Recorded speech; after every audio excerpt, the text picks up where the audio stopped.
Los dirigentes de la Unión Europea volvieron a reunirse este jueves en Bruselas con la sombra del Brexit como telón de fondo.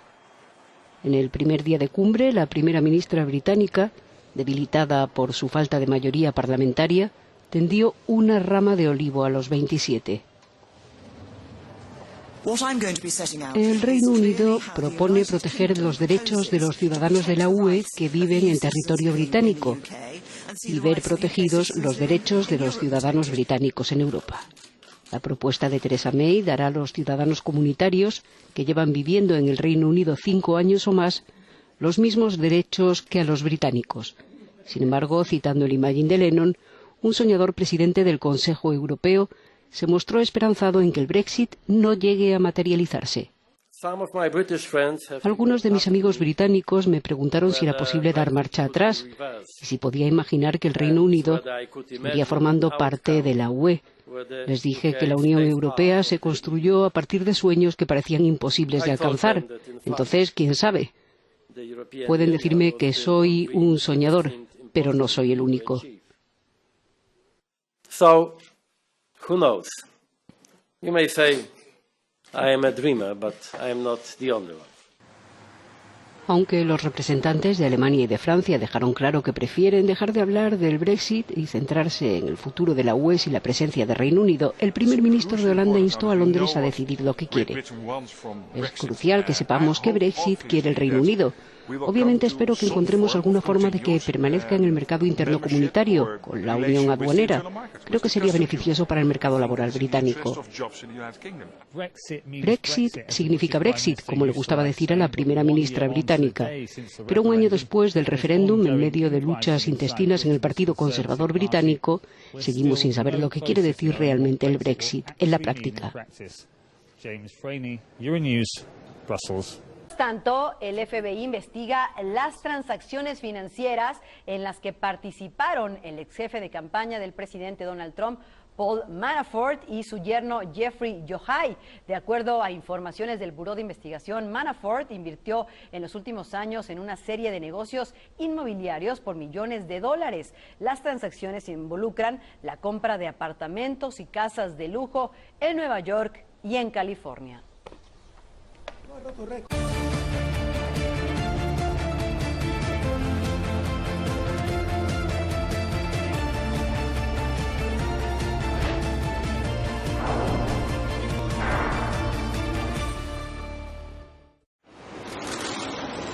3 años de cárcel para la Rasputina surcoreana en la primera sentencia de los numerosos cargos que se le imputan. La amiga íntima de la expresidenta Park ha sido considerada culpable de obstrucción del deber por exigir favores académicos para su hija a una universidad. Choi Soon-sil y Park están acusadas, entre otras cosas, de extorsionar cerca de 45 millones de euros a empresas a cambio de un trato de favor del gobierno. Park se convirtió en marzo en la primera presidenta en ser destituida en Corea del Sur, tras desatar las mayores protestas de la historia en el país asiático. Actualmente está en prisión y está siendo juzgada por 18 cargos, entre ellos soborno y abuso de poder. Cumbre europea en Bruselas. Reservas frente a la actitud en la negociación del Reino Unido. La canciller de Alemania, Angela Merkel, y el presidente de Francia, Emmanuel Macron, se dijeron dispuestos a actuar con una sola voz ante los retos de la Unión Europea en asuntos como la lucha contra el terrorismo y la inmigración. El presidente del Consejo Europeo, Donald Tusk, no ocultó la decepción ante las primeras ofertas del Reino Unido en la negociación del Brexit. Mi primera impresión es que la oferta del Reino Unido está por debajo de nuestras expectativas y que corre el riesgo de empeorar la situación de los ciudadanos, pero será nuestro equipo de negociadores el que analizará la oferta línea por línea una vez que la recibamos en papel. Alemania y Francia se mostraron de acuerdo en la necesidad de respetar los valores europeos y pedir explicaciones a los países que no los respeten. Una referencia a los procedimientos abiertos a algunos estados por su incumplimiento en el compromiso de acogida y solidaridad con los refugiados. Trump dice que está dispuesto a trabajar con 4 senadores republicanos que rechazan la reforma sanitaria que presentaron líderes de su partido en el Senado. Durante una entrevista con la cadena Fox, Trump dijo que estos senadores no se oponen, sino que quieren conseguir ciertos cambios. Los republicanos requieren el voto de por lo menos 3 senadores que están descontentos en este momento para aprobar esta medida. Y fíjate que ayer fueron diferentes personas que estaban reunidos frente a la oficina del líder de la mayoría en el Senado, Mitch McConnell, que fueron detenidos por policías del Capitolio incluso, y personas que estaban en sillas de rueda también fueron sacadas por policías por estar supuestamente gritando consignas, dicen los policías, en contra de este proyecto y claro, dando su descontento por esta nueva decisión que ahorita el jueves ya se podría votar, ¿no? Y es que en este momento el Senado no puede, si quieren pasar realmente esa reforma sanitaria, no pueden darse el lujo de perder el apoyo de 2 importantes, bueno, de 4 en este momento importantes legisladores. Algunos son Mike Lee, senador por Utah, Ted Cruz de Texas y Ron Johnson de Wisconsin.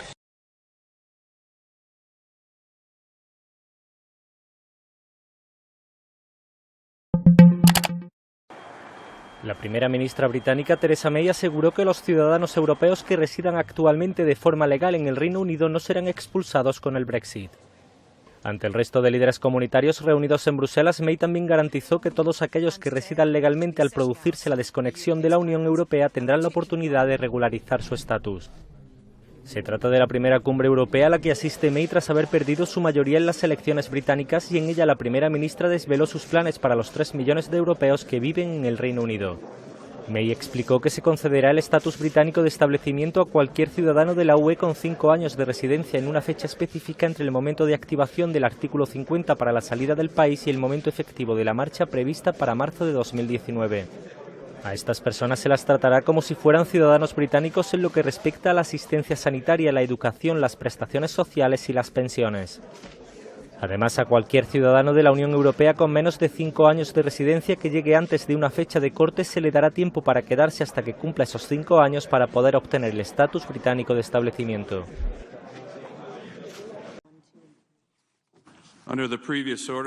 Los senadores republicanos estadounidenses presentaron el jueves un nuevo proyecto de ley de salud para revocar partes significativas del llamado Obamacare. Es tiempo de actuar, porque Obamacare es un ataque directo a la clase media, y las familias estadounidenses merecen algo mejor que su fallido status quo. El partido del presidente Donald Trump enfrentó la oposición demócrata, pero también de 4 republicanos conservadores, por lo que el mandatario volvió a condenar el sistema actual de salud. Obamacare es un desastre, está muerto, totalmente muerto, y hoy estamos presentando un plan que será negociado. Nos encantaría tener algo de apoyo demócrata, pero ellos son obstruccionistas, nunca apoyarán.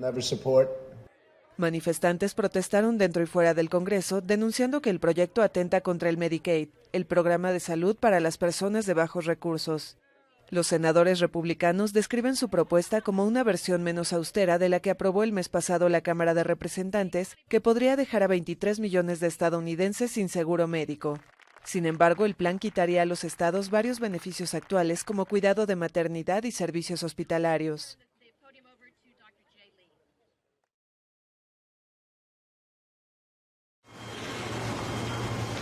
Los líderes de la Unión Europea recibieron el viernes con cautela la oferta de la primera ministra británica Theresa May, quien propuso que los ciudadanos europeos que residen legalmente en su país puedan permanecer allí tras el Brexit. Londres también quiere acordar un estatuto definitivo para que tengan derecho a residencia permanente siempre y cuando hayan vivido 5 años en el país, y espera reciprocidad para los británicos viviendo en los otros 27 miembros. Los mandatarios prefirieron esperar hasta conocer los detalles del plan que Reino Unido desvelará el próximo lunes, aunque algunos de ellos consideraron que la información conocida era particularmente vaga. Más de 3 millones de ciudadanos de la Unión Europea viven en Reino Unido y alrededor de 1 millón de británicos residen en el resto de los países del bloque, la mayoría en España. Garantizar sus derechos fue una de las prioridades de la Unión Europea que Londres aceptó negociar en primer lugar, junto a la factura a liquidar por sus compromisos asumidos y la frontera en la isla de Irlanda. De cumplirse los plazos, la salida de Reino Unido, que busca un acuerdo de libre comercio con el bloque, tendrá lugar en marzo de 2019.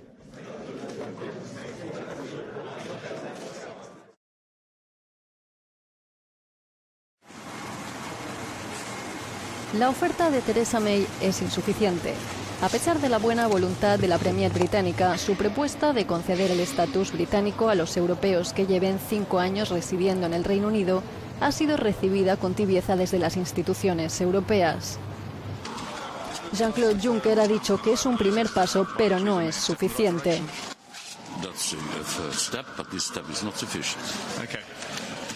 La propuesta, que tenía implícita una petición de reciprocidad para sus ciudadanos en territorio europeo, tampoco ha convencido al presidente del Consejo Europeo. Mi impresión es que la oferta del Reino Unido está por debajo de nuestras expectativas y puede empeorar la situación de los ciudadanos. Durante la reunión, los temas candentes han sido el comercio, la migración, la lucha contra el terrorismo y la defensa. De forma inusual, Angela Merkel y Emmanuel Macron han comparecido juntos tras la reunión, escenificando así la buena sintonía del eje franco-alemán tras la victoria del presidente francés.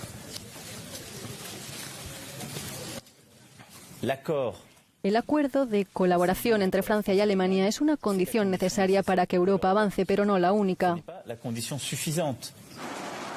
Theresa May enviará su propuesta sobre los derechos de los ciudadanos este lunes. Su lucha por convencer a los europeos de la viabilidad del Brexit no ha hecho más que empezar. Tras la renuncia de Alfredo Thorne como ministro de Economía y Finanzas, el presidente de Perú, Pedro Pablo Kuczynski, fortaleció el poder de su primer ministro, Fernando Zavala, al designarlo como ministro de esa cartera en medio de una pugna con el fujimorismo que controla el Congreso y forzó la renuncia de su antecesor. Zavala, quien ya fue ministro de Economía en 2005 durante el gobierno de Alejandro Toledo, también se mantendrá al frente de la presidencia del Consejo de Ministros.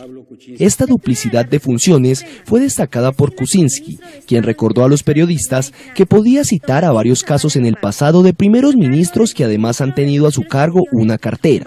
Alfredo Thorne debió renunciar tras perder la confianza del Congreso, dominado por la bancada del partido fujimorista Fuerza Popular, a raíz de una conversación que tuvo con el contralor Edgar Alarcón, a quien supuestamente presionó para tener una opinión favorable para la construcción del nuevo aeropuerto del Cusco, que ya fue suspendida.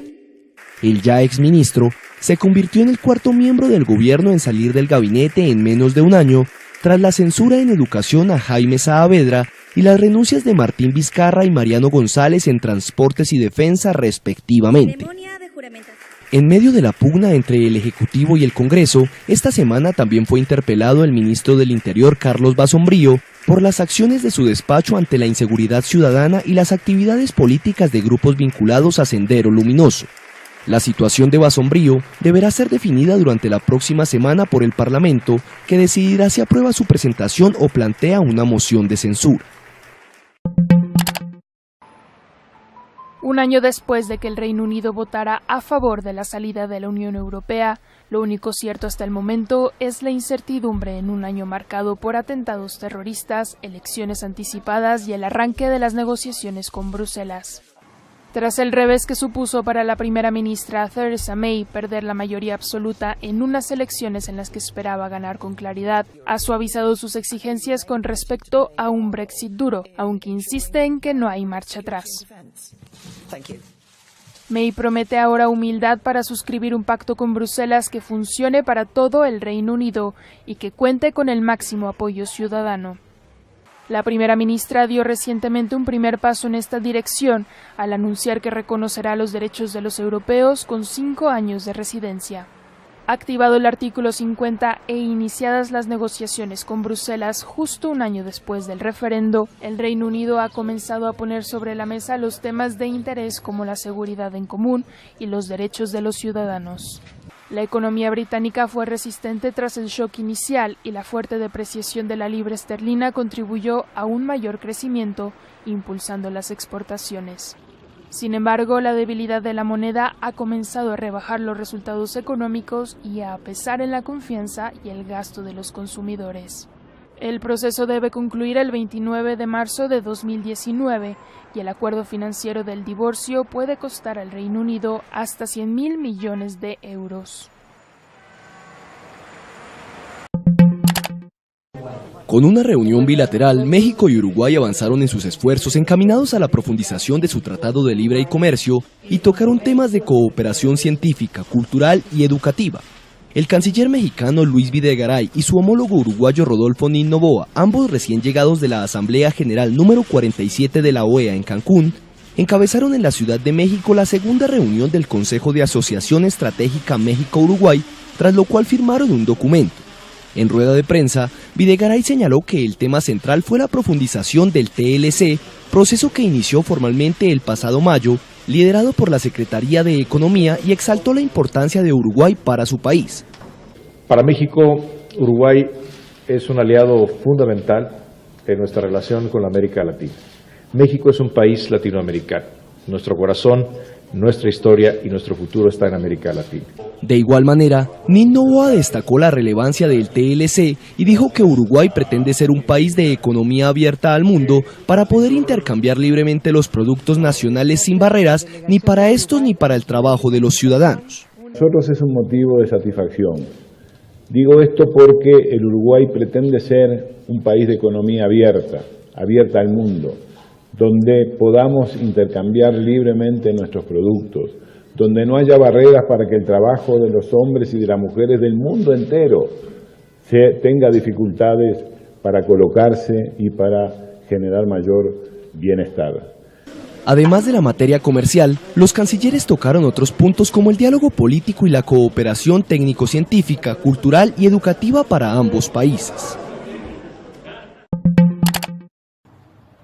La Unión Europea ha acogido con recelo la oferta presentada por la primera ministra británica Theresa May en relación con los ciudadanos europeos que residen en el Reino Unido tras el Brexit, y pidió a Londres que aclare los derechos que les serán reconocidos y la manera de resolver posibles disputas.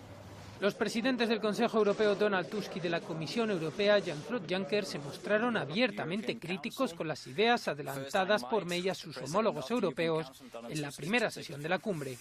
Las propuestas que el Reino Unido tiene previsto presentar oficialmente el próximo lunes y que consideran servirán para tranquilizar a todos los ciudadanos europeos tras el Brexit.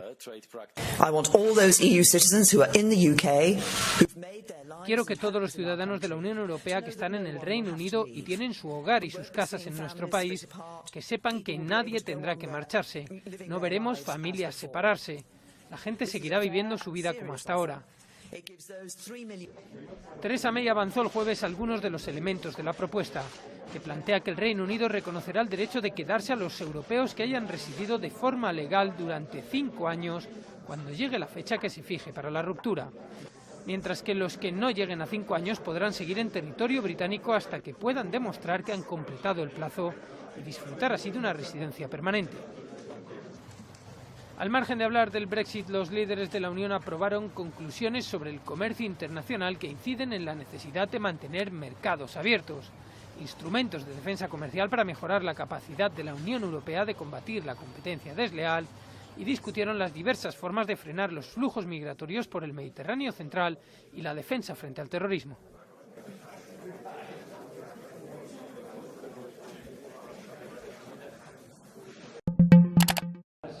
La situación de la política actual y los conflictos armados, el papel de los medios y su relación con los líderes políticos o el desarrollo tecnológico han marcado la segunda sesión del Foro de Comunicación Euroasiático celebrado en la capital de Kazajistán, Astana.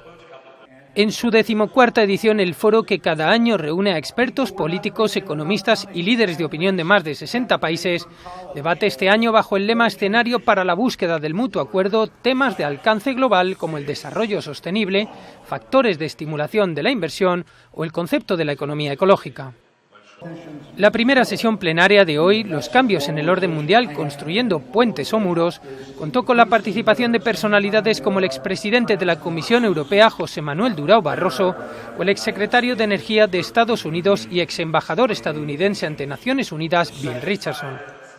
Barroso centró su ponencia en la necesidad de reforzar la labor de los líderes políticos, en concreto en su papel para evitar conflictos y en su responsabilidad con los ciudadanos. Durão Barroso subrayó además la necesidad de entendimiento entre Oriente y Occidente, mientras que Bill Richardson quiso destacar la importancia de lograr confianza en el plano político para paliar la crisis y los conflictos. Una jornada en la que intervino también la jefa del comité organizativo del foro, Dariga Nazarbayeva, para debatir sobre el desarrollo de las tecnologías de la información y su capacidad para provocar un cambio en el análisis de los valores históricos. un foro de comunicación euroasiático cuya clausura de mañana 24 de junio tratará en profundidad el conflicto sirio, la revolución digital o los nuevos modelos de industrialización y desarrollo económico.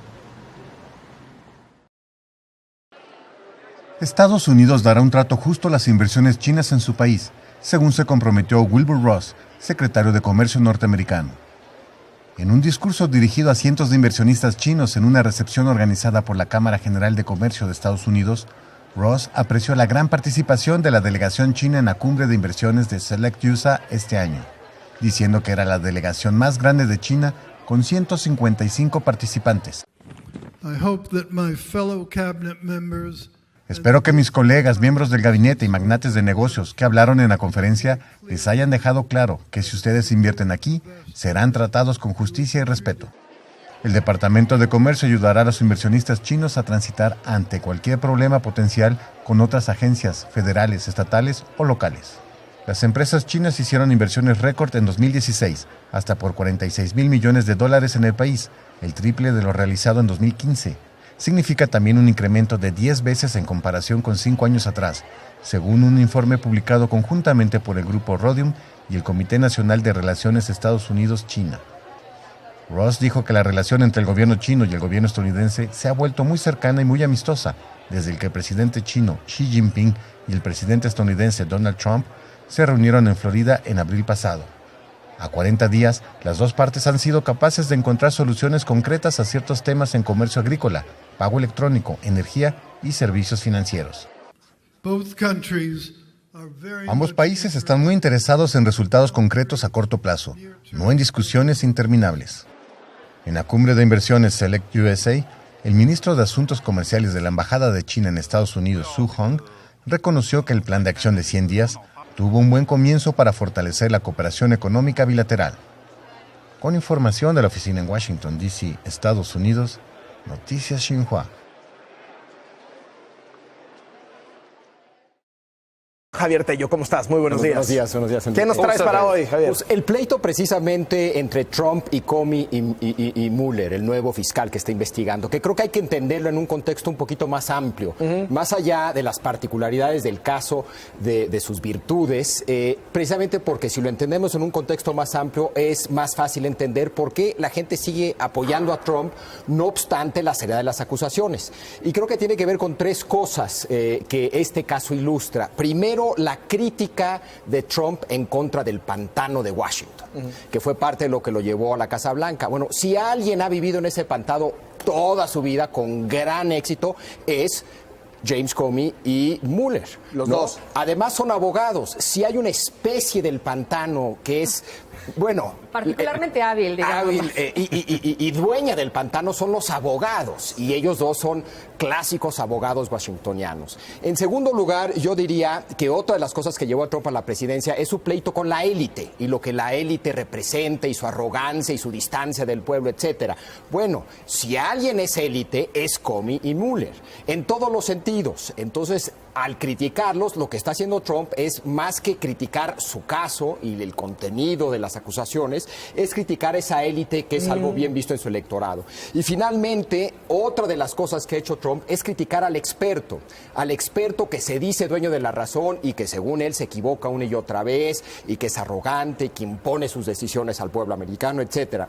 Bueno, estos dos, no solamente como abogados, sino como expertos en seguridad nacional, son claros ejemplos de ese experto en contra del cual también Trump ha luchado. Entonces, si sumas todo esto, yo me acuerdo cuando vi la comparecencia de Comey en el Congreso, dije, qué tipo tan elocuente, tan inteligente, tan informado, tan claro, tan riguroso. Bueno, todo eso, esa larga lista de, según yo, virtudes, son vicios. Claro, luego en los ojos. Los lentes de un seguidor de Trump y lo ves completamente diferente. Y todo amarra perfecto cuando los apoyan el New York Times y el Washington Post. La prensa tradicional liberal coludida que quiere tumbar a Trump. Bueno, ¿qué más contundente que eso para decir que esto es un complot de Obama? ¿No? Y ante eso se mantiene fuerte la base de Trump. Los republicanos no saltan del barco, no se cambian de lado en esta pelea. Y el impeachment, el juicio político, pues no avanza. Está muy en el horizonte. Lo que sí es que si uno ve el equipo que armó Mueller, sí es de ponerse a temblar si fuera uno Trump.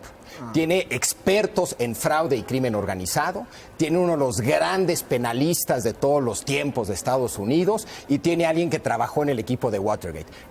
Para empezar, o sea, sí es para ponerse a temblar. ¿Traes caricaturas? Claro que sí, claro que sí. A ver, el reporte Trump. Al parecer sí es un muy serio problema, que si no están en una como pantalla no los pela. Ponte eso, te permite mantener su atención unos minutos más. Está sensacional. Sí es real esto. Las siguientes son las matrushkas, que crece y crece y crece. Antes nada más era Putin y Flynn, y ya se han ido añadiendo muñequitas dentro de la muñecota de Putin, y crece y crece esa lista. Y el único sonriente, pues, es Putin, ¿no? También. Eso sí. Está grande, ¿no? Aquí una clara adicción. Todo tipo de adicciones preocupantes, y una de ellas ya es también Twitter. Hay que decirlo que no es el único adicto. Trump es una adicción que crece. Ahora, ya he visto una defensa muy interesante. Ya mucha gente que defiende los tweets de Trump dice, a ver, como nunca un presidente ha hecho esto, no sabemos si lo está haciendo bien o mal. Ese es el argumento interesante. La siguiente es la experiencia militar de Trump. ¿Qué tal? Tristemente, yo creo que su experiencia en muchos otros temas es similar. Está bueno. En fin, esa es la experiencia de Trump. Y finalmente, ahora que está la Mujer Maravilla de moda, yo creo que el lazo de la verdad sí sería muy útil en este tema. Y en México, imagínate tener uno aquí. Bueno. Sí, lo que decía. Hombre. Hay que después invitarla acá a que investigue. Está muy entretenido esto. Muchas gracias. Empezamos ya con los temas de la noche. El Partido Republicano celebra la victoria obtenida en la elección especial del martes pasado en un distrito electoral del estado de Georgia, pero esa celebración no puede extenderse a todo el territorio estadounidense. Y es que el presidente Donald Trump se encuentra en un mínimo histórico de aprobación para un mandatario que está en sus primeros 6 meses de gobierno. Una encuesta reciente le dio apenas un 34% de aprobación, y esta cifra se desploma todavía más entre los votantes de 18 a 34 años. Por ello le pedimos a Ariel Moutsazos, corresponsal de Noticieros Televisa en la capital de Estados Unidos, que le midiera el pulso a los jóvenes votantes de Estados Unidos y su rechazo al presidente. Veamos qué encontró. Adelante, Ariel, muy buenas noches, ¿cómo estás? Buenas noches, Genaro, te saludo con mucho gusto desde Washington. Pues resulta que Donald Trump está en el punto más bajo de aprobación de su gestión aquí en Estados Unidos, y nos preguntamos si habría por ello un efecto Trump sobre los jóvenes y el Partido Republicano, así que nos dimos a la tarea de hacer un reportaje y, si te parece, vamos a verlo. La gestión de Donald Trump como presidente está en su punto más bajo de aprobación en Estados Unidos. Así lo indica la encuesta de la Universidad de Quinnipiac, publicada este mes. Solamente 34% de los votantes aprueba la gestión presidencial de Trump y un 57% la desaprueba, un nivel más bajo que en mayo y el nuevo mínimo desde abril, que había sido el récord de bajos. La encuesta también muestra claramente que la desaprobación de la gestión de Trump es particularmente marcada en los votantes de entre 18 y 34 años de edad. En ese segmento, solo 19% aprueba y 67% desaprueba su gestión. ¿Pero es esto el origen de un efecto Trump para su partido? ¿Podría la desaprobación de los jóvenes hacia la gestión de Trump generar que se alejaran del Partido Republicano? Habla el consultor Jim Messina, quien fuera jefe de staff adjunto y coordinador de campaña del presidente Barack Obama en 2012. Absolutely. What I think you're seeing is Donald Trump ruining the Republican brand for young voters. As many as 1/5 of all young Republican voters have left the party recently. Long term, that is a fundamental rewriting of American demography and American politics. And there's no way the Republicans can stay a mainstream party if this trend continues. El Partido Republicano, a través de su Comité Nacional, dio a Noticieros Televisa su posición respecto a la encuesta y al posible alejamiento de jóvenes de su partido.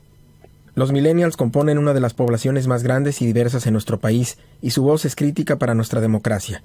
El Comité Nacional Republicano está orgulloso del entusiasmo entre los millennials y sabemos que todavía tenemos más trabajo por hacer. Es por eso que estamos comprometidos con esta demografía en todo el país, para asegurarles que el Partido Republicano está luchando por un futuro mejor. Pero el desencanto de los votantes en general y el de los jóvenes en particular puede no ser exclusivo de los candidatos republicanos. La candidata demócrata Hillary Clinton perdió la elección presidencial en 2016 y no está claro si los jóvenes que se alejan del Partido Republicano ven al Partido Demócrata como una alternativa. ¿A dónde se irán? Es otra vez Jim Messina. It's up to the Democrats to come together with a proactive agenda that excites voters, not just young, all voters. And my concern is that right now you don't see Democrats doing that. You just see them being opposed to Donald Trump, which is easy politics. But Democrats have got to have a proactive agenda that is positive, that speaks to the future. And if we do that, we will get these young voters and they will become Democrats. If we don't, we will miss a historic opportunity. Genaro, no está claro aún cuántos jóvenes y votantes en general se quedarán o se irán del Partido Republicano. Los resultados muestran que sí hay un efecto Trump y que esta es una oportunidad histórica. Lo que ocurra va a definir no solamente el rumbo del Partido Republicano, sino también el futuro de Trump como presidente. Genaro. Muchas gracias, Ariel, por este reporte muy completo. Y sin embargo, también los demócratas están en una profunda crisis. Hoy el periódico New York Times titulaba en su principal artículo en portada que hay una crisis también en la marca del Partido Demócrata, una crisis que se vio reflejada en esta elección especial en el estado de Georgia, donde los demócratas perdieron, pese a que invirtieron millones de dólares más bien. Fue una elección que costó $57 millones, la más costosa para un asiento por el Congreso, y donde los demócratas perdieron estrepitosamente. Así que hay una profunda crisis tanto en el Partido Demócrata como en el Partido Republicano. Vamos al Reino Unido ahora. Jeremy Corbyn es el líder del Partido Laborista que recientemente tuvo un fuerte avance en las elecciones adelantadas que se celebraron a petición de la primera ministra Theresa May. Pero Corbyn es mucho más que el líder de la oposición. Es una estrella política en ascenso que bien podría convertirse en el sucesor de May y que además tiene vínculos muy cercanos con México por estar casado con una ciudadana mexicana. El internacionalista Juan Ernesto Trejo nos presenta a Jeremy Corbyn y de lo que parece su futuro, o de lo que parece ser que tendrá un futuro muy promisorio. Veamos. Esta semana, Jeremy Corbyn, el líder del opositor Partido Laborista del Reino Unido, acaparó los titulares de la prensa británica por no hacer reverencia a la reina durante el discurso de la monarca en el Parlamento británico. El gesto de Corbyn fue considerado una falta de respeto. Por ello, la prensa especuló sobre su posible postura antimonárquica. Con el 40% del total de escaños de la Cámara de los Comunes, el Partido Laborista, liderado por Corbyn, fue la estrella de la jornada electoral del pasado 8 de junio, en la que Theresa May apenas salió librada. Según la prensa, Corbyn fue subestimado por Theresa May, aun cuando las proyecciones apuntaban a que el Partido Laborista obtendría el 35% de los votos en las elecciones. Everyone, every person who voted Labour, your vote for us was a vote for change, and a vote for our country, and a vote for hope. A casi 2 años de asumir la dirigencia partidista, Corbyn debutó en un proceso de elección general con un triunfo. Su partido obtuvo el mejor resultado en 12 años. Una de las razones del éxito se atribuye al acercamiento de Corbyn con los millennials. 2 de cada 3 menores de 34 años votaron por los laboristas. El acercamiento de Corbyn con los jóvenes se explica, según la prensa, por sus promesas de bajar los costos de las matrículas universitarias e impulsar programas nuevos de vivienda. Luego del referéndum realizado el 23 de junio del año pasado, cuando una mayoría de votantes mayores de 45 años definieron la salida del Reino Unido de la Unión Europea, este año el voto joven creció 12% y fue definitorio. Según algunas encuestas de salida realizadas por la prensa local británica, las negociaciones del Brexit fueron la principal preocupación de los votantes jóvenes. Otra fue el compromiso de los políticos en lograr un Brexit que privilegie a todos los trabajadores, y no solo a la élite más rica, como lo harían los conservadores, según declaró un vocero de Corbyn semanas antes a la elección. Al impacto que tiene Corbyn con la juventud británica, se le suman otros elementos que llaman la atención del líder del Partido Laborista, la izquierda del Reino Unido. Casado con la mexicana Laura Álvarez, Jeremy Corbyn, originario del sur de Inglaterra, lleva 34 años siendo parlamentario británico. También ha trabajado como voluntario en el Caribe, activista de derechos humanos, promotor de la organización no gubernamental Amnistía Internacional, crítico de las armas nucleares y galardonado por su trabajo como parlamentario por la justicia social y la no violencia con el Premio Gandhi de Paz Internacional. De acuerdo a la tradición británica, Corbyn puede ser líder de su partido hasta 2022, año en el que se realizarán las próximas elecciones generales acordadas hasta el momento, y su partido será la oposición más fuerte que haya tenido el Partido Conservador en los últimos 7 años. Como Theresa May logró reelegirse como primera ministra del Reino Unido gracias a la alianza de su partido, el Conservador, con el Partido Unionista Democrático de Irlanda del Norte para obtener el mínimo de escaños requeridos, 326, Corbyn tendrá que esperar hasta las próximas elecciones para ver si el Reino Unido elige nuevamente a la izquierda para gobernar, algo que no ha pasado desde 2005.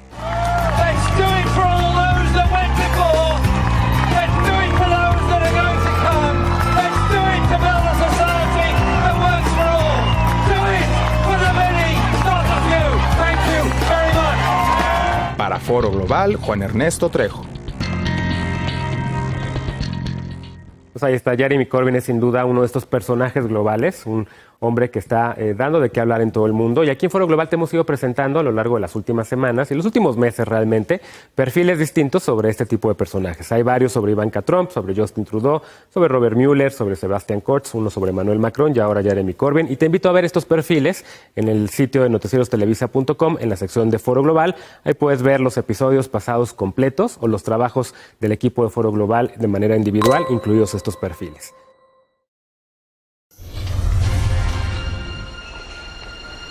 Me llamo Joana, soy de Portugal y llevo viviendo en el Reino Unido 4 años y medio. Joana es dentista y trabaja a las afueras de Londres. En su consulta hay una enfermera rumana. Unos días antes de que Theresa May anunciara que su gobierno va a proteger los derechos de los europeos que están allí, las dos estaban bastante preocupadas.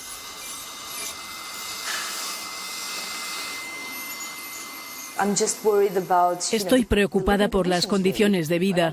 ¿Podré seguir trabajando? ¿Tendré un sueldo normal como todo el mundo? ¿Me van a echar del país? No sé, nadie lo sabe.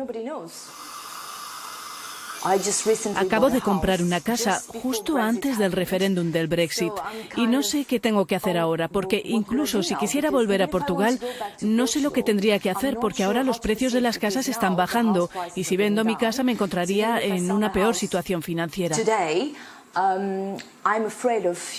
Estoy bastante preocupada por el futuro y me gustaría tener más información para poder organizarme, porque ahora no puedo planificar nada.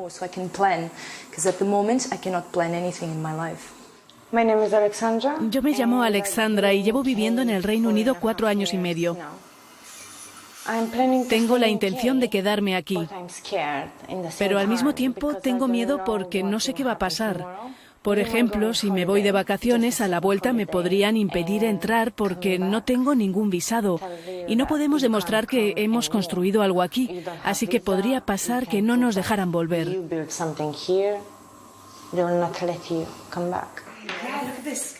Sus jefes también comparten estas preocupaciones, ya que en esta consulta el 60% del personal procede de otros países europeos.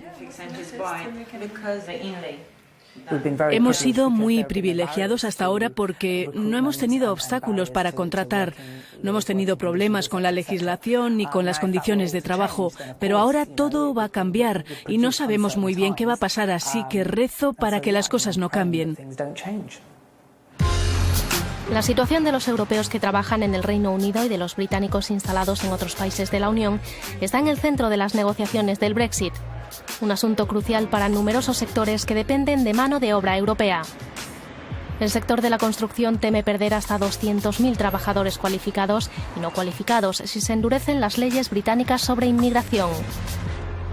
Asad Assam dirige una pyme que se dedica a la construcción. Un tercio de sus empleados procede de Europa del Este.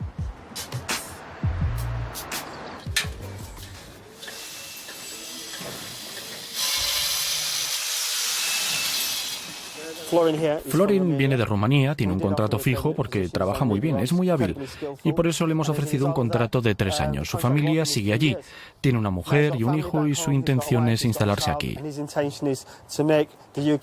Desafortunadamente con el Brexit estamos en una situación muy delicada. Él tiene muchos problemas porque no sabemos si va a poder quedarse, ni él mismo sabe si va a poder continuar aquí. Es un problema, porque después del Brexit, no sé exactamente cuándo, pero nos quedamos fuera.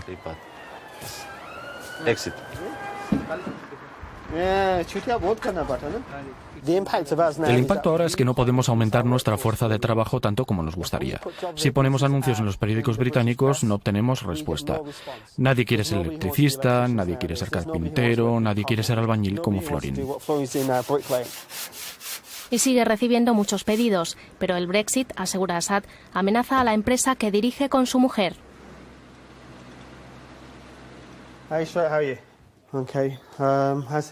Como no pueden contratar, se han visto obligados a rechazar un proyecto de construcción de residencias de lujo, un contrato de más de 2 millones de libras. A todo esto se añade el miedo de que vuelvan los aranceles aduaneros. En el sector de la construcción hay muchos materiales que vienen de Europa. Si no obtenemos los acuerdos comerciales que el gobierno intenta negociar, los precios de los suministros aumentarán y no vamos a poder entregar los proyectos a los precios que teníamos al principio porque todo va a subir. La incertidumbre sobre las negociaciones del Brexit ya se notan en las previsiones económicas. Según el Banco de Inglaterra, el nivel de inversiones en el país podría caer un 25% de aquí a 2019. Para 2018, la Confederación de la Industria Británica espera una fuerte desaceleración del crecimiento y un aumento de la inflación.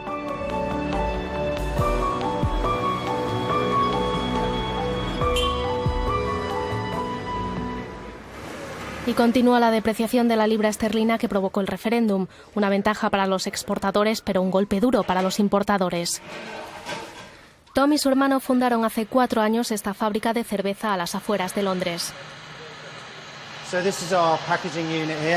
Lo más básico, como el lúpulo y los recipientes, vienen de Estados Unidos y de Europa. Estos barriles son de Alemania.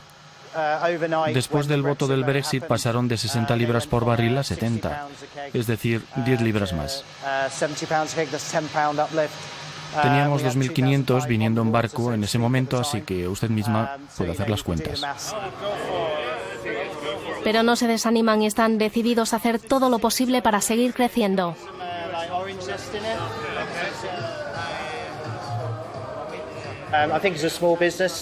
Somos un pequeño negocio, pero somos muy dinámicos. Podemos ser bastante ágiles para reaccionar con rapidez ante cualquier situación. Hemos invertido en una unidad de producción y eso nos ayudará a hacer economías de escala. En este momento nuestro objetivo es ser lo más eficientes posibles para garantizar que no subimos mucho los precios a los consumidores.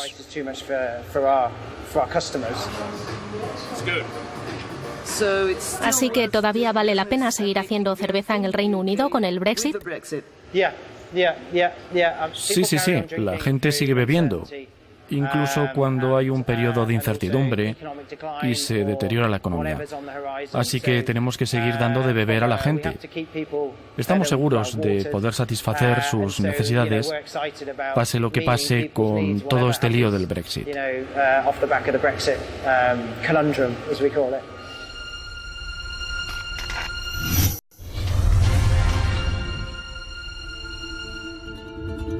Aquí está la frontera que divide la República de Irlanda, miembro de la Unión Europea, e Irlanda del Norte, parte del Reino Unido que se prepara para salir de la Unión.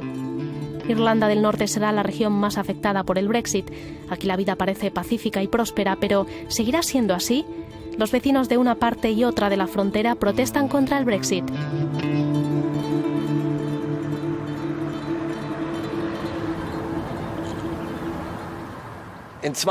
Dentro de 2 años esta será una de las fronteras exteriores de la Unión Europea. Los que viven a ambos lados de la frontera no quieren que haya controles fronterizos estrictos. ¿Por qué? Vamos a hablar con ellos. En 2019 el mapa de Europa no será el mismo. Irlanda del Norte se quedará con el Reino Unido. El sur permanecerá dentro de la Unión Europea. Estamos en Clones, un pueblo fronterizo en el sur que ha vivido desde 1968 3 décadas de violencia y recesión económica. Miles de personas fueron asesinadas y los puestos de control dificultaban los pasos fronterizos. Donald MacDonald tuvo que renunciar a su tienda de tejidos de 3 generaciones. Más de 50 negocios se han cerrado.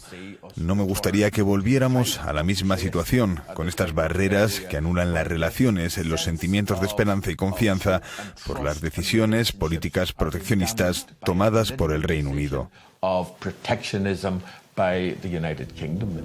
Durante el conflicto de Irlanda del Norte, este puente se bloqueó 76 veces y los vecinos eliminaron las barreras una y otra vez. Ahora parece que el gobierno irlandés pretende instalar puestos de control, pero la gente sigue muy traumatizada. ¿Podría haber aquí una fuerte frontera como consecuencia de un Brexit duro? Sería una pesadilla. Hace poco escuché a un funcionario del Departamento de Finanzas que supervisa las aduanas en la República de Irlanda que estaba buscando sitios en esta zona, terreno que podría estar disponible para este tipo de instalaciones. ¿Qué pasaría en el caso de que se endureciera la frontera? Creo que la gente reaccionaría de una manera que no sería buena ni para el acuerdo del Viernes Santo, ni para la gente, ni para la isla. ¿Quiere decir que no descarta la violencia? Empezaría con un malestar social, disturbios. Desafortunadamente, eso no puede descartarse en un escenario como este. Nos trasladamos ahora al norte de la frontera, donde antes la tasa de desempleo estaba cerca del 30% y ahora está en el 3%. Conor Patterson trabaja en la Cámara de Comercio y asesora sobre el Brexit. Nos enseña un antiguo puesto de control. ¿Conseguirá el Reino Unido e Irlanda del Norte un acuerdo comercial que incluya un régimen fronterizo que no sea muy duro? ¿O chocarán las negociaciones, lo que llevará a pagar en las fronteras y duros controles de transporte? Bueno, si no hay acuerdo, se necesitará este tipo de infraestructura.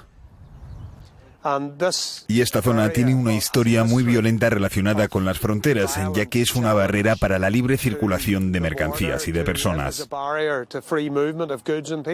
Ya tenemos suficientes problemas en Europa con los jóvenes radicalizados, así que no necesitamos más radicalización. El riesgo es que las fuerzas disidentes radicalicen a la gente, sobre todo a los jóvenes, y que se sientan influenciados por una ideología que promueve el desafío violento. No queremos eso porque es una amenaza demasiado grande. Mientras el partido Sinn Féin quiere la reunificación de la República de Irlanda e Irlanda del Norte, el Partido Unionista Democrático quiere que Irlanda del Norte esté con el Reino Unido. Esto hace que el Brexit sea complicado. La adhesión a la Unión Europea ha enfriado las tensiones en los últimos años, pero eso no impide que vuelvan a resurgir. Vamos a hablar con un diputado de este partido que se encarga de todos los asuntos relacionados con el Brexit. Creo que aquí estamos hablando de alarmismo. Al Sinn Féin realmente no le importa si como resultado de ese pánico se generan enfrentamientos físicos reales sobre el terreno. El único riesgo para el proceso de paz es el tipo de histeria que el Sinn Féin está intentando provocar para obtener resultados políticos a corto plazo, y realmente tienen que considerar cuál es el impacto en sus comunidades. Y los extremistas buscarán cualquier excusa para que vuelva a haber una campaña terrorista. ¿Cómo evitar un escenario perjudicial? ¿Cómo impedir las tensiones? ¿Cómo evitar una frontera dura? ¿Cuál es su propuesta técnica para resolver este problema político? Una de las soluciones inteligentes sería utilizar la vigilancia electrónica del comercio con un sistema de reconocimiento de matrículas. No se necesitan puestos fronterizos ni parar a la gente, y se pueden hacer controles ocasionales si son necesarios. No hay ninguna torre de vigilancia en Newry. La infraestructura militar se ha desmantelado. Los fondos de la Unión Europea han financiado iniciativas económicas para que se desarrollen áreas industriales como esta. El asesor empresarial Patterson intenta tranquilizar a este gerente de una compañía de sillas de ruedas de Gales. Nuestra principal preocupación aquí es la ubicación. Estamos en la parte del Reino Unido de la frontera y hemos hecho planes por si necesitamos movernos al lado sur. No os trasladéis todavía. Estamos presionando para que las personas como vosotros estén consideradas de una manera especial, basándose en la ubicación especial en la que os encontraréis y la necesidad de libertad de movimiento en 2 jurisdicciones. Por eso es necesario saber si será una frontera dura o blanda, porque nosotros la cruzamos entre 17 y 20 veces al día. La cuestión del tiempo y el coste es otra de las grandes preocupaciones. La industria alimentaria y la agricultura podrían sufrir mucho los efectos del Brexit. Antes del referéndum, esta empresa lechera invirtió 45 millones de euros en una nueva planta en Irlanda del Norte. Produce leche en polvo para África y Oriente Medio, beneficiándose de los actuales acuerdos comerciales de la Unión Europea. ¿Podría el Reino Unido conseguir acuerdos similares? La empresa cuenta con 1.000 proveedores y 3 centros de producción en el norte y en el sur. Si esto se convierte en una frontera internacional y no hay acuerdo de libre comercio entre la Unión Europea y el Reino Unido para la alimentación y la agricultura, la materia prima, esta leche, por ejemplo, estará sujeta a los aranceles de la OMC, que serán de hasta un 50% del valor del actual producto, lo que terminará con toda nuestra actividad. Finalizamos en Rostrevor, una pequeña aldea costera de Irlanda del Norte, cerca de la frontera. Los miércoles el cantante y compositor local Matthew McGrath actúa en este bar. Entre cervezas, los vecinos hablan del Brexit. Michael, de 30 años y miembro del Sinn Féin, teme que Irlanda del Norte sea la que pague la mayor parte de la factura del Brexit.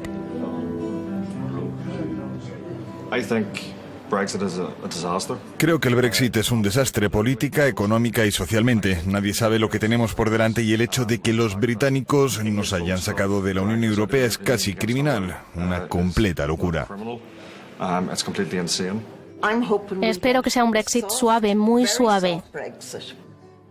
La visión de Theresa May de un Brexit duro ya no va a ser sostenible. Está demasiado débil políticamente como para sacarlo adelante. Sentirse parte de Europa y ser europeos es importante para la gente aquí. Si tenemos un Brexit duro y con fronteras, sería volver hacia atrás y el proceso de paz se anularía. Es una pesadilla. No quiero ni pensarlo.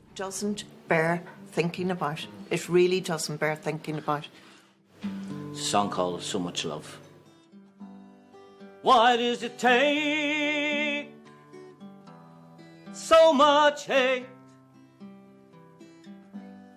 to create so much love?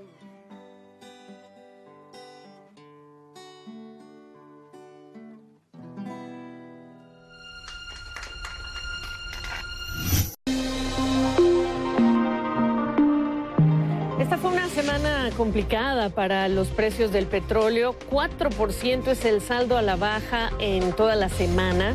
La cotización que vimos durante los días pasados estuvo en mínimos de 10 meses porque hay preocupación por la oferta mundial de crudo, por el aumento en la producción de países como Libia, un aumento esperado en la producción de Nigeria. Por debajo de los $45 vimos la cotización del crudo Brent y también por debajo de los 43 la del crudo West Texas Intermediate. En una semana, por cierto, en la que también hubo cambio de mando en Arabia Saudita, destituido, por cierto, de la principal sucesión real, el sobrino del rey saudita Salman bin Abdulaziz, y nombrado heredero del trono su hijo, el príncipe Mohammed bin Salman, que se espera mantenga las políticas de energía y de petróleo actuales. Él es uno de los que prefiere reducir la dependencia petrolera de su país. Y también fue una semana de sorpresa quizá para la aerolínea American Airlines, cuya acción dio un salto el jueves mayor al 5% al conocerse que recibió una oferta no solicitada de inversión de Qatar Airways, unos $800 millones para adquirir un 10% de la aerolínea estadounidense. Una oferta que, por cierto, no gustó mucho al presidente ejecutivo de American Airlines, Doug Parker, y que en una carta a sus empleados dijo que aunque no hay nada que pueda hacerse al respecto, porque no pueden controlar quién compra o vende, bueno, pues de todas formas a él no le gustó mucho. Aunque por él y en Estados Unidos, dice, no puede ser más de 25% la tenencia de una empresa estadounidense si se trata de un ente o una empresa extranjera. American Airlines y otras acusan a Qatar y otras aerolíneas del Golfo de prácticas no competitivas y de ser subsidiadas por sus gobiernos. Y por cierto, que para cerrar su diferendo con 4 estados del Golfo, Qatar tiene 10 días para cumplir 13 demandas. Según la agencia de noticias Reuters, entre esas demandas se incluye cerrar la cadena de noticias Al Jazeera y sus afiliadas, detener el desarrollo de una base militar turca allá en Qatar, reducir sus vínculos diplomáticos con Irán, cortar vínculos con organizaciones terroristas, no interferir en asuntos de los 4 estados árabes miembros, detener la práctica de dar nacionalidad catarí a ciudadanos de esos mismos países. Y la reacción de Al Jazeera fue contundente. En un comunicado respondió: nosotros en la cadena creemos que cualquier llamado para cerrar Al Jazeera no es más que un intento de silenciar la libertad de expresión en la región y suprimir el derecho de la gente a la información y el derecho a ser escuchado. Turquía también reaccionó, adelantando la aprobación del despliegue de fuerzas en Qatar, parte de un acuerdo, por cierto, bilateral del año 2014. La movida fue vista como una muestra de apoyo a Qatar. El ministro de Defensa, Fikri Isik, rechazó el llamado al cierre de su base militar en Qatar, afirmando que son una garantía de seguridad en la zona. Y el pedido de cierre hecho por los países del Golfo, dijo, representa la intervención en la relación Turquía-Qatar.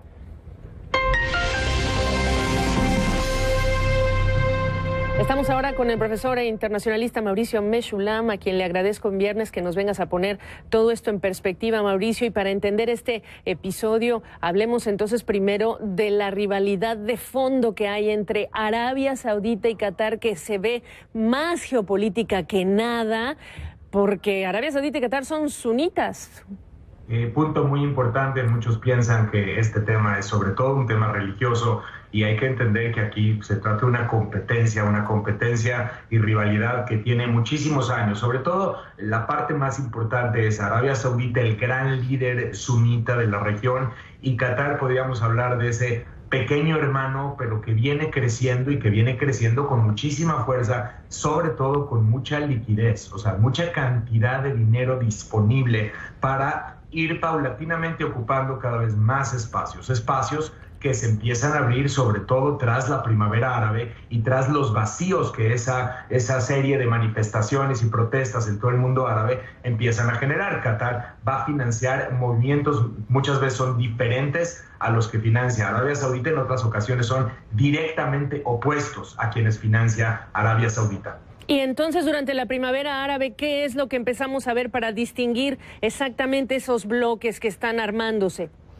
Sobre todo una rivalidad entre Arabia Saudita y Qatar y Turquía por otro lado, ¿no? O sea, básicamente veíamos un bloque entre Arabia Saudita, Emiratos Árabes Unidos, Jordania, Egipto, pero el Egipto de Sisi, es decir, el general que derroca a Morsi, el hermano musulmán, a quien Qatar financiaba. Y por el otro lado tienes a Qatar y tienes a Turquía. Justo se liga con la nota que acabas de dar ahora mismo. Por supuesto que Turquía y Qatar se apoyan mutuamente, se apoyan geopolíticamente y van a financiar a varios de los mismos movimientos en la región. E incluso mencionar, ahora que estás hablando de lo que ya tocamos, el Al Jazeera de los tiempos precisamente de convulsión en Egipto, el Al Jazeera que sale directamente de Egipto cuando hay toda esta convulsión allá.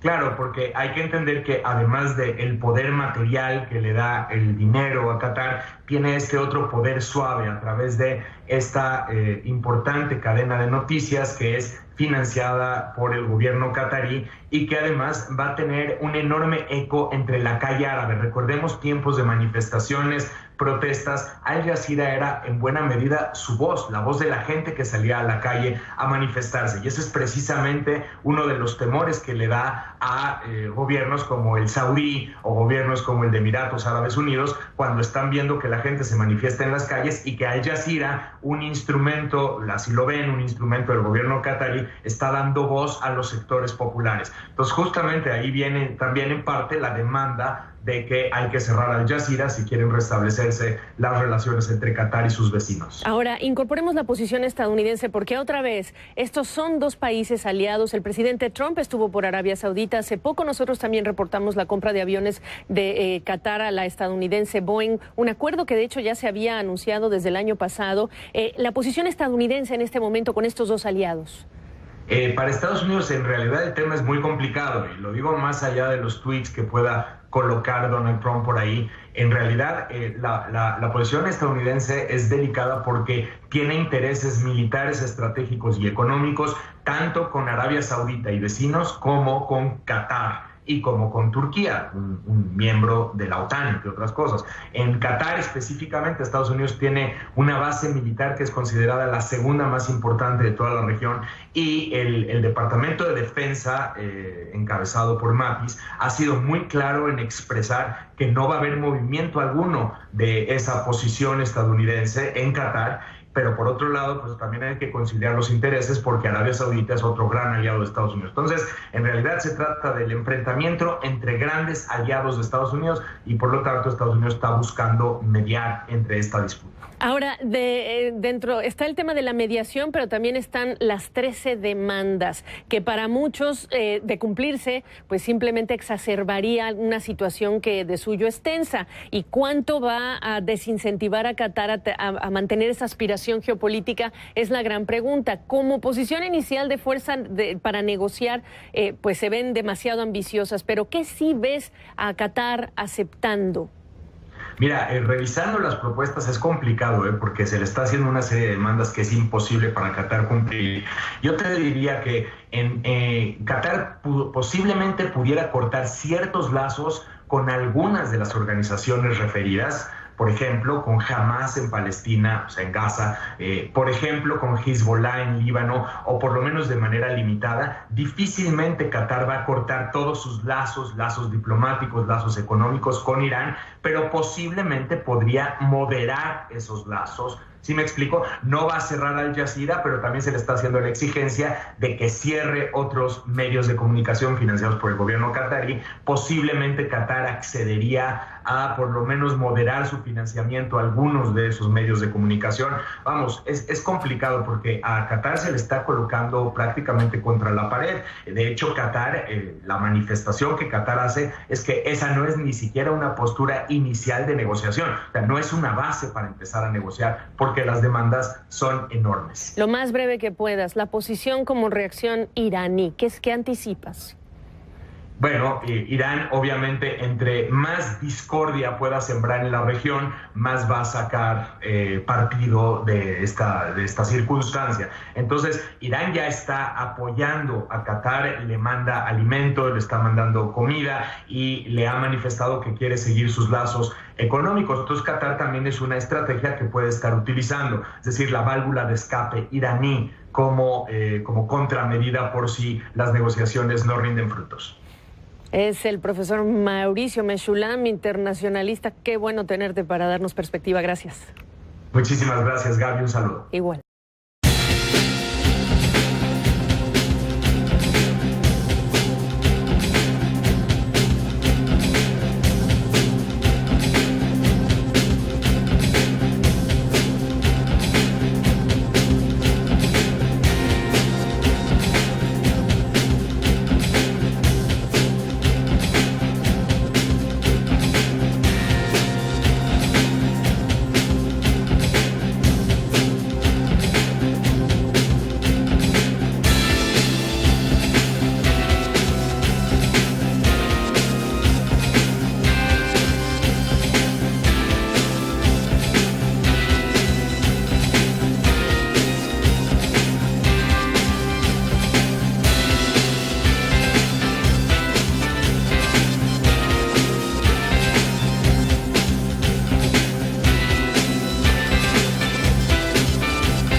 El gigante del comercio electrónico Alibaba es la plataforma perfecta para que las pequeñas y medianas empresas PYME de Estados Unidos encuentren clientes en todo el mundo.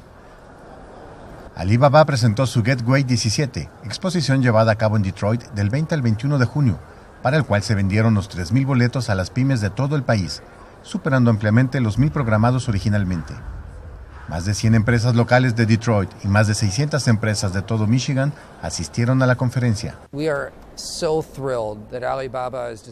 Estamos muy emocionados de que Alibaba haya decidido celebrar esta exposición aquí en Detroit. Es un lugar perfecto. Pasa mucha innovación por aquí. Muchas pequeñas y medianas empresas con grandes productos encuentran más oportunidades de vender.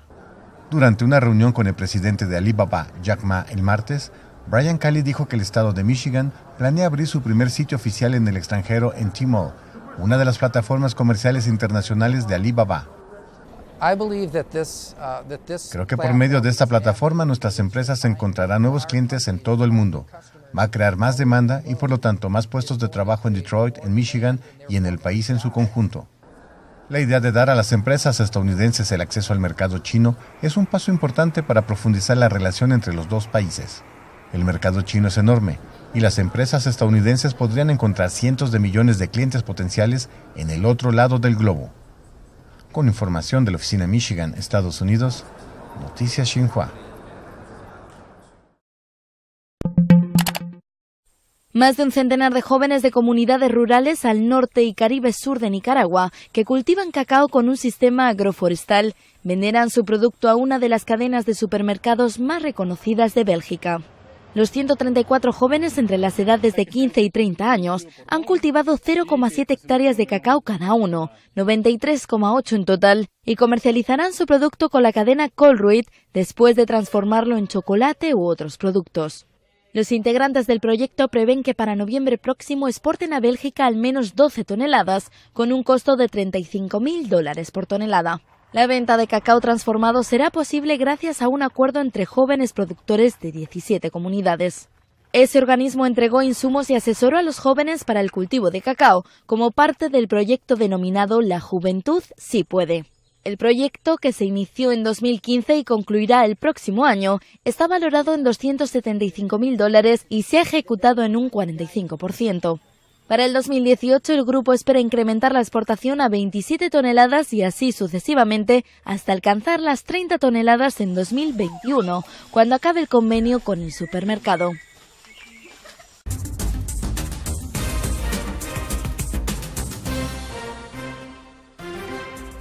Así es, Yuri, yo también los extrañé mucho y claro que con mucha información, sobre todo porque en estos 2 días, como mencionabas, pasaron cosas importantes. Por un lado, el Banco de México aumentó la tasa de referencia, son ya 10 ocasiones desde finales de 2015 cuando lo hizo. Esta decisión que tomó ayer el Banco de México, que se anunció a la 1 de la tarde, ayudó a la fortaleza del dólar, que se está cotizando en 18 pesos con 30 centavos en las ventanillas de los bancos, y si uno ve en los mercados internacionales, anda en 17.99, 18, 17.99, así lo estamos viendo. Por cierto, Agustín Carstens, el gobernador del Banco Central de nuestro país, dijo, Yuri, que ya las tasas de interés están en su nivel óptimo, en el 7%, y descarta que puedan subir más. Claro, se mantiene atento a la inflación porque cerró en 6.3% a tasa anual, se incrementó con respecto a mayo. Esperemos que ya empiece a bajar el índice nacional de precios al consumidor porque pues aumentan los precios, obviamente es lo que está reflejando. Por otro lado, parece que la agenda de Trump es más fuego que artificio, o más bien artificios que realidad, porque en diciembre, ¿te acuerdas, Yuri? Sufrimos mucho, eso pues afectó al peso incluso, cuando Donald Trump presionó a Carrier, una compañía de Indiana, donde es el vicepresidente Mike Pence, a que pues no transfiriera puestos de trabajo de Indiana a una planta en Nuevo León. Sin embargo, de acuerdo a CNBC, la compañía a partir del próximo mes de julio recortará 600 puestos de trabajo y buena parte de estos puestos de trabajo van a acabar en Nuevo León. Así que pues parece que les valió. Le dieron ahí $7 millones.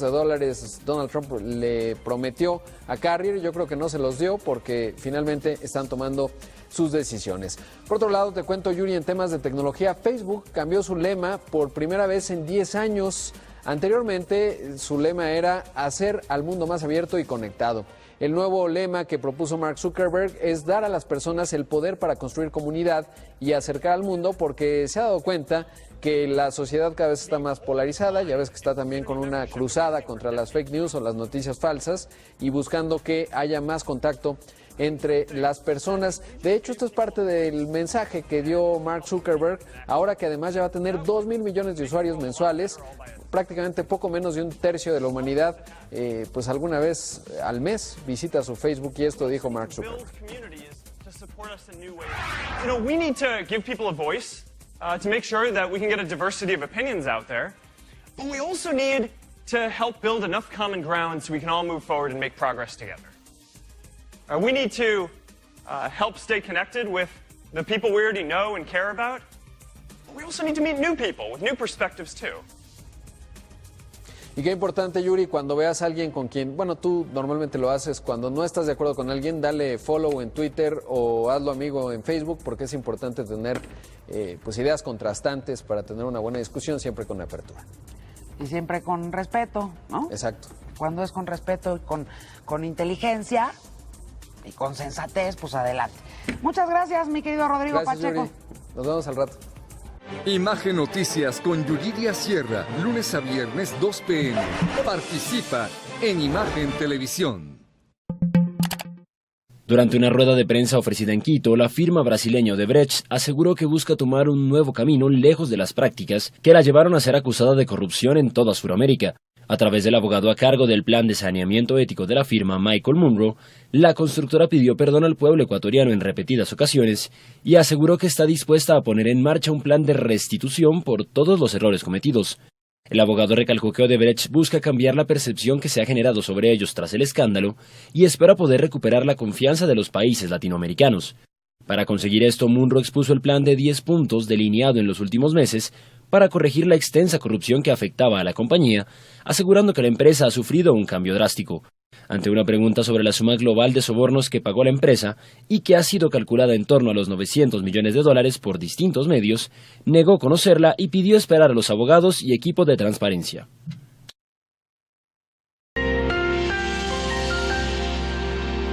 Cerramos la semana con una noticia no tan buena para ellas. En 2016 disminuyó el número de nuevos nombramientos de mujeres a juntas directivas entre las mayores empresas del mundo.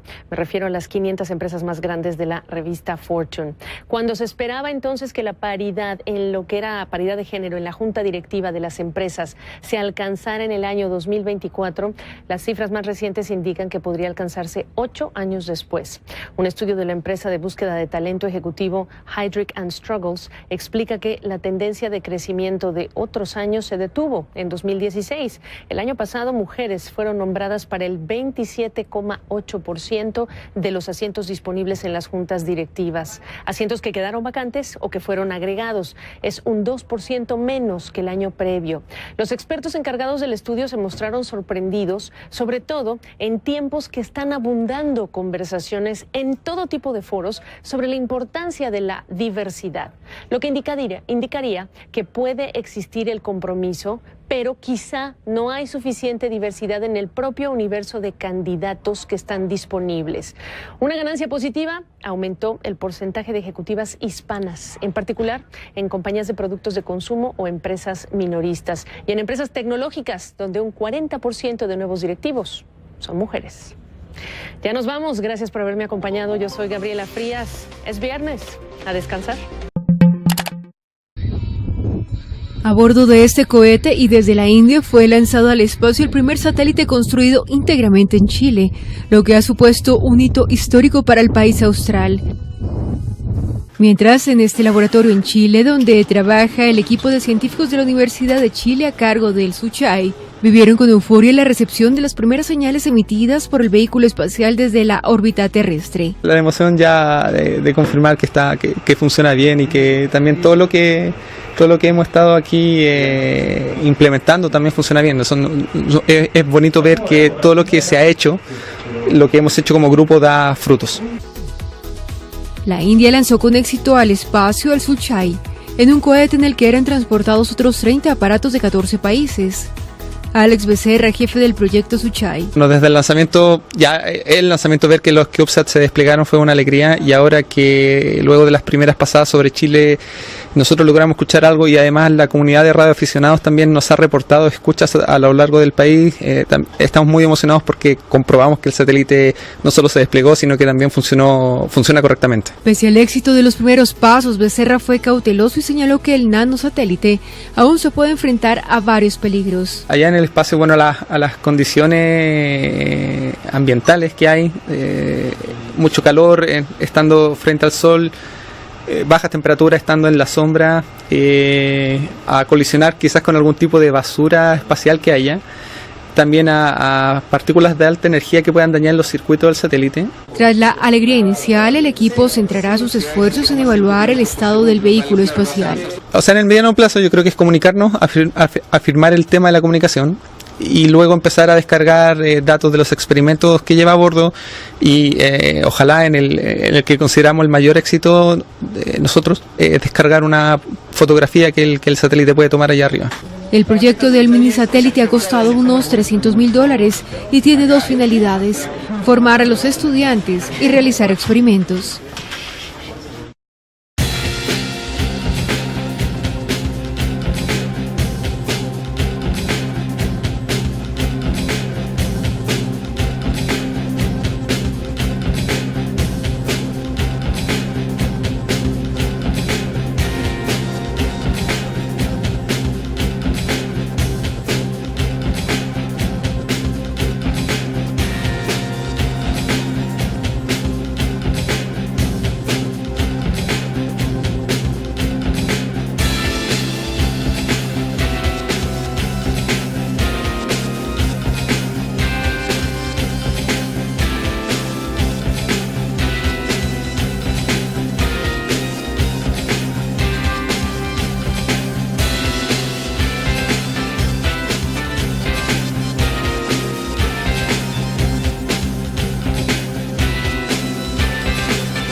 Pues dinos de qué se trata esta curva de rendimientos, curva de tasa de interés, le llaman invertida.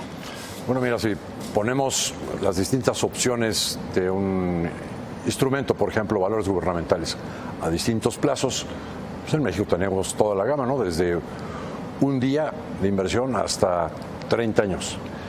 Y ordenamos los rendimientos por plazo. Pues lo normal es que eso que se llama curva de rendimientos tenga una pendiente alcista, es decir, que te paguen más si inviertes a más plazo. Y lo que ha sucedido en los últimos días, y más acentuado hoy, es que esa curva de rendimientos está invertida y hoy te pagan más a un día que a 10 años, por ejemplo. ¿Y eso qué significa? ¿Qué quiere decir, digamos, si lo ponemos en términos más claros? ¿Por qué se da, de hecho, esta situación? ¿Será por el movimiento de tasas que tuvo, Banco de México ayer? Es una combinación de factores. Uno de ellos es el incremento que hizo el Banco de México en la tasa, aunque no es desde hoy que vemos esa curva de rendimientos invertida, sino que ya se estaba viendo antes. Digamos, es un proceso que se ha visto a lo largo del año en el que había cierta diferencia entre las tasas de largo plazo, que pagaban más, y las tasas de corto plazo, y en el transcurso de los meses se fue achatando o disminuyendo esa diferencia hasta que ahora pues se cruzan y la tenemos ya invertida, ¿no? Una razón es el incremento de la tasa de Banco de México. Normalmente cuando hay una curva de rendimientos invertida puede ser un presagio de recesión. Normalmente en la teoría económica y en monetaria y en la evidencia empírica se da. Pero aquí tenemos esa combinación de factores. El alza de la tasa de Banco de México. Tienes también pues el hecho de que se ha disparado la inflación recientemente. Y entonces pues eso a su vez ha hecho que el Banco de México haya tenido que subir más su tasa de corto plazo, que es la tasa un día. pero a su vez las expectativas de inflación siguen ancladas.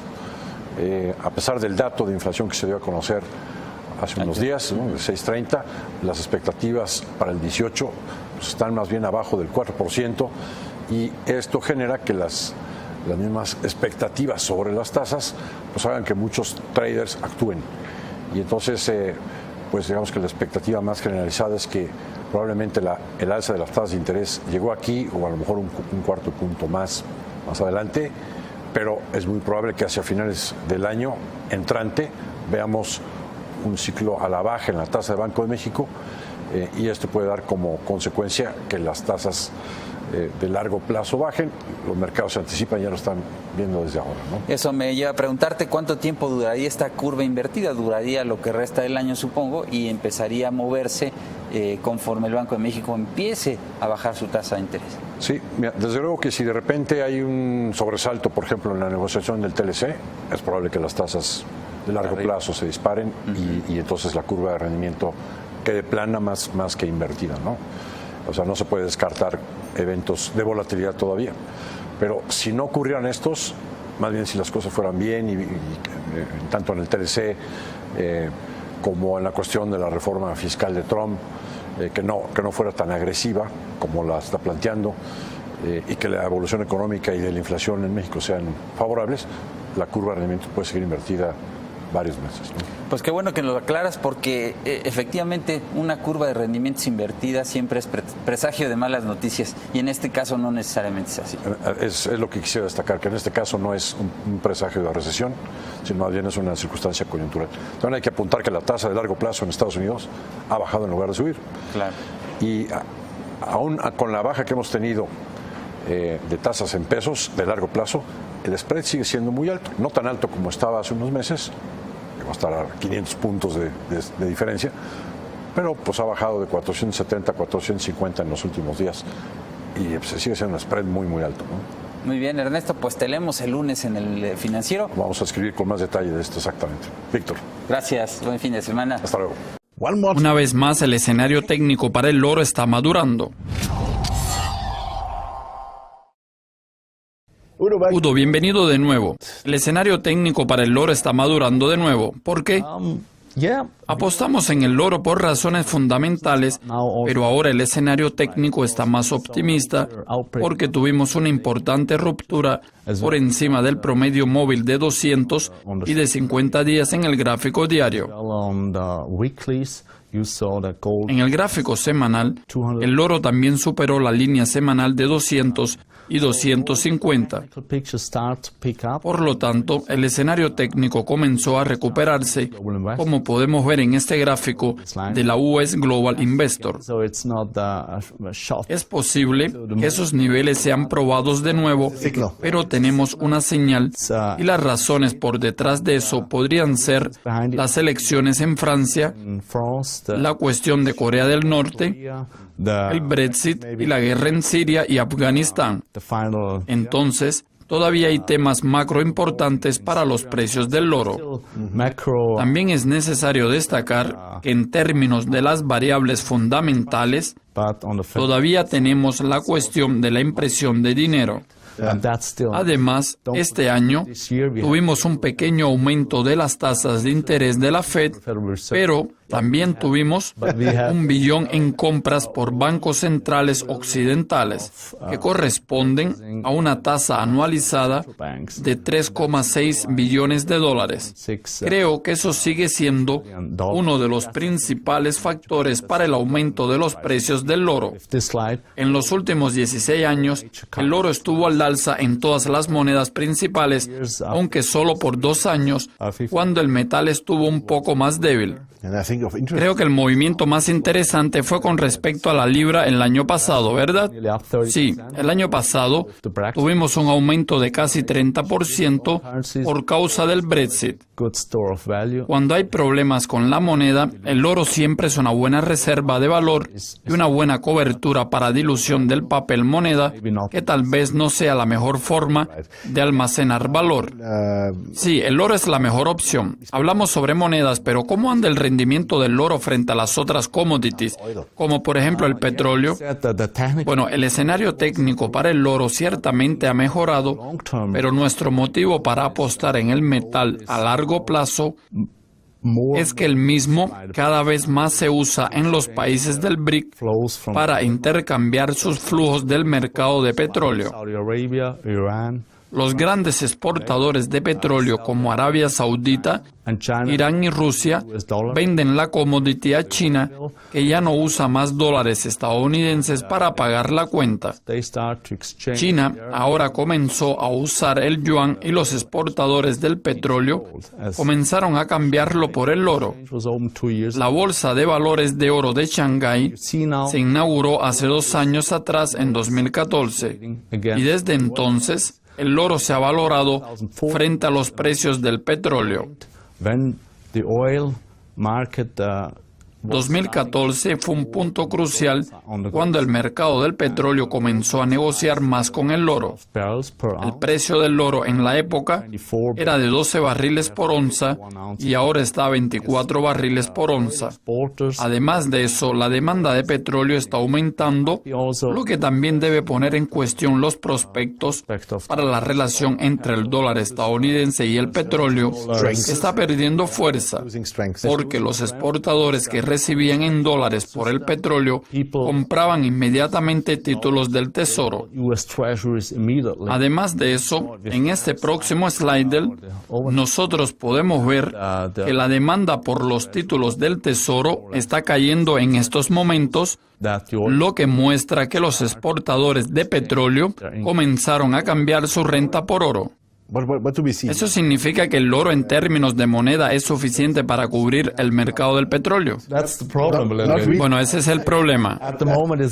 En este momento podemos decir que el oro cubre cerca de 10%. Por lo tanto, si notamos que con una producción de petróleo de cerca de 1,7 billones de dólares y una producción de oro de solo 170.000 millones, el precio del oro debe aumentar considerablemente con el objetivo de cubrir mejor el mercado del petróleo a largo plazo.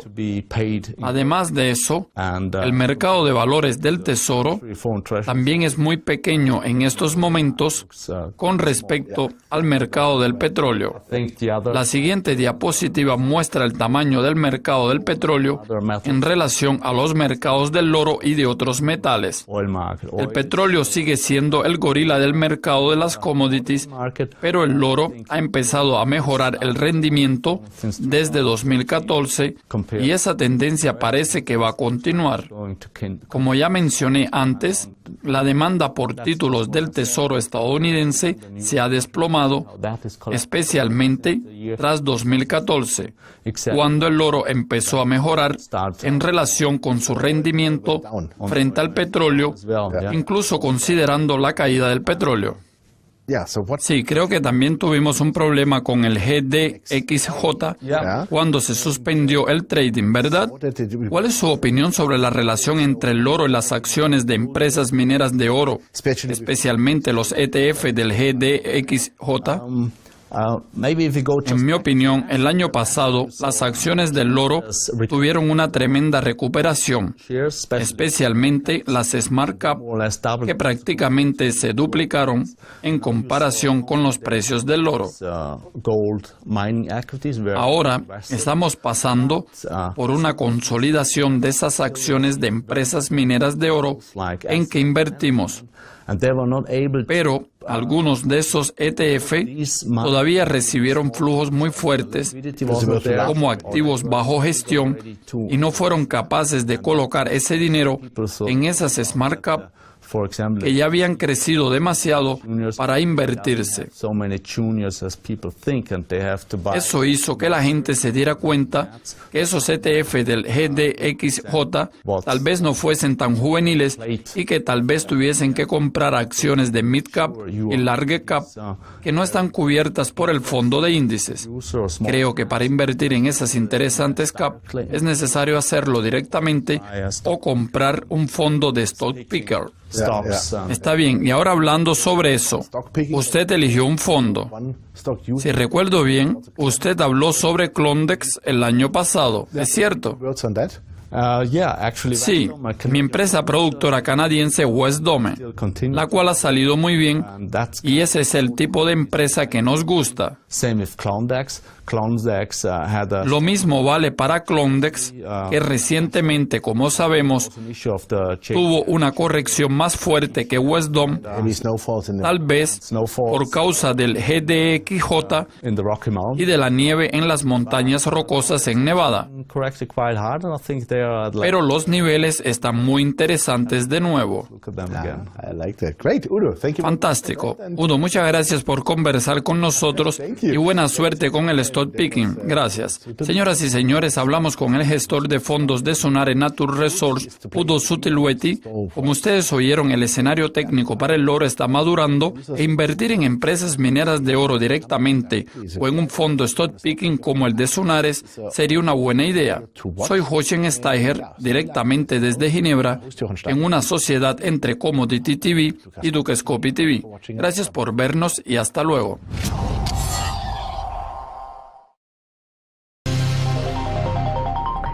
Nuestro siguiente invitado no necesita presentación ni la razón por la que está aquí. Es una razón de peso, que es analizar cómo cerró la semana, y esa cara es conocida, José Luis de Haro. Hay que decir que es una semana con muchas noticias sobre el precio del petróleo, sobre la ley de cuidado de la salud, la que se quiere proponer ahora, y los bancos y las pruebas de resistencia financiera. ¿Qué más? ¿Cómo estás?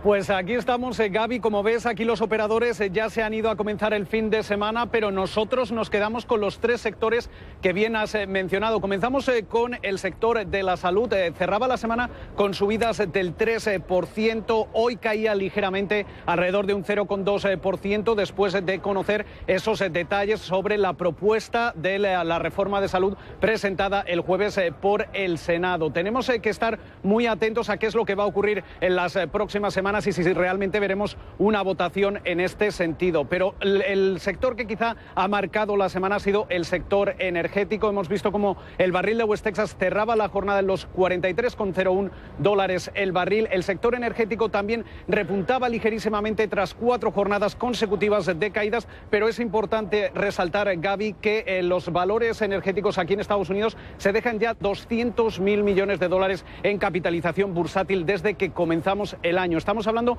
de su peor primer semestre del año en casi más de 2 décadas, y esto viene sobre todo fomentado por la producción que estamos viendo aquí en Estados Unidos. La semana pasada veíamos cómo Estados Unidos bombeaba al sistema cerca de 9,3 millones de barriles diarios, y esto por supuesto está afectando a ese acuerdo de la OPEP en un intento por ajustar los precios. Y por último nos quedamos con ese sector bancario. Los 34 bancos estadounidenses aprueban esa primera fase de las pruebas de estrés de la banca. Estamos atentos sobre todo a la próxima semana, cuando vamos a conocer si realmente la Fed les va a dejar retribuir a sus accionistas con dividendos y recompras de acciones. Y no nos podemos ir sin hablar de Travis Kalanick, que renuncia, o lo renunciaron, pero vamos, se queda en la junta directiva, es el mayor accionista de Uber, y hasta que encuentren reemplazo, no hay que decir que no es el único reemplazo que tienen que encontrar. Hay al menos 4 altos ejecutivos dentro de la compañía que todavía son posiciones vacantes. Hay un equipo de 14 ejecutivos que están a cargo de la empresa. Vamos, ni un equipo en partido de selección nacional, me imagino yo. ¿Quiénes son los nombres que se manejan? Yo escucho Sheryl Sandberg. Así es, Gaby. Parece que Uber, que es una compañía que en estos momentos en el mercado privado vendría a costar alrededor de $68.000 millones, tiene bastantes frentes abiertos. El próximo consejero delegado va a tener no solo que transformar esa cultura corporativa, sino sobre todo buscar la eficiencia de las operaciones de la compañía, y sobre todo quizá prepararla para una posible salida a bolsa. Mencionabas a Sheryl Sandberg, la directora de operaciones de Facebook, y muchos analistas apuntan a que que podría ser quizá el match perfecto para Uber debido a la experiencia que ha tenido en Facebook. Sandberg ha sido quizá la voz adulta de la red social que ha conseguido que Mark Zuckerberg haya llegado a conseguir a Facebook, a posicionar a Facebook como la mayor red social del mundo. Pero sin embargo tenemos otras apuestas, por ejemplo también miembros de la industria automotriz. Estamos hablando del ex consejero delegado de Ford, Alan Mulally, o también su sucesor en el cargo, Mark Fields, que también abandonará la compañía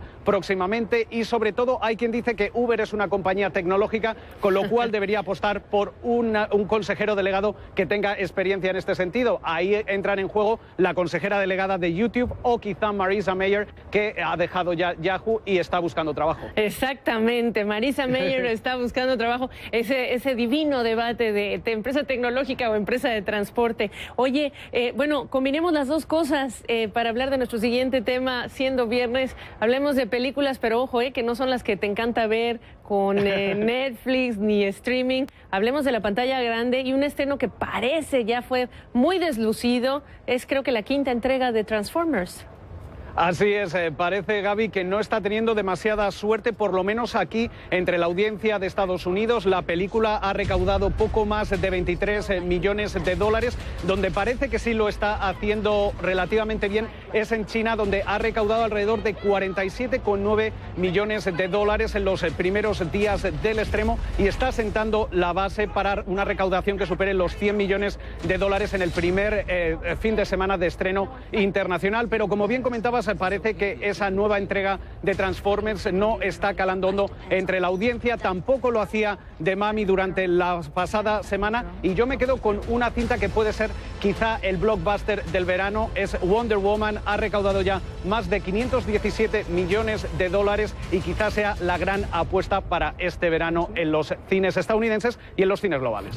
Su directora, de hecho, ya está también haciendo historia precisamente por ese nivel de recaudación. ¿Ya las viste? Yo ya la he visto y además tú, Gaby, eres una Wonder Woman. Yo no sé si la has visto tú también o no. Ya la vi, un poquito larga, me encantó. ¿Transformers la viste?